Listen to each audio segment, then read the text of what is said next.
Okay, so you're gonna set up your own still life. You can use any three objects, everyday objects that you have. I'm using this pot and two books, so that's three objects. The point is to keep them very simple. This is a study, a still life study. We're not getting into any detail, so the less detail on the objects, the better. And think of simple shapes like cylinders.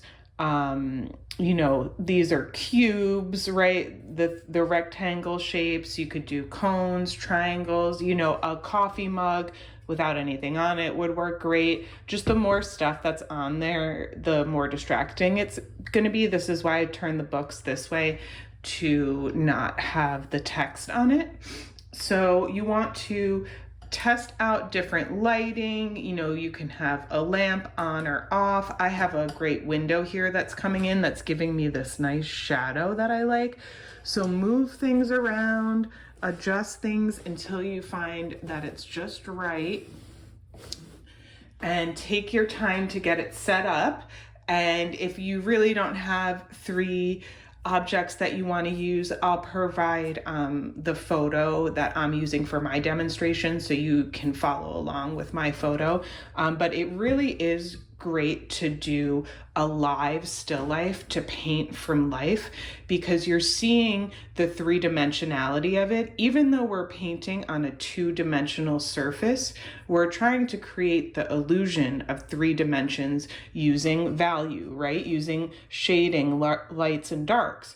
So to understand the three dimensions, it's best to see it live in its three-dimensional form.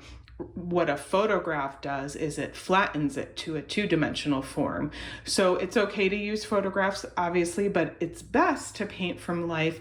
That's how you really learn, because you understand what's happening behind the object. You understand how all these shadows work, and so you can make a more believable three-dimensional space on your two-dimensional painting service. So it'll just help you get that depth in your paintings. And also it's fun to paint from life. Still lifes are the best because they don't move. Obviously, if you're painting using a window light, the light can change.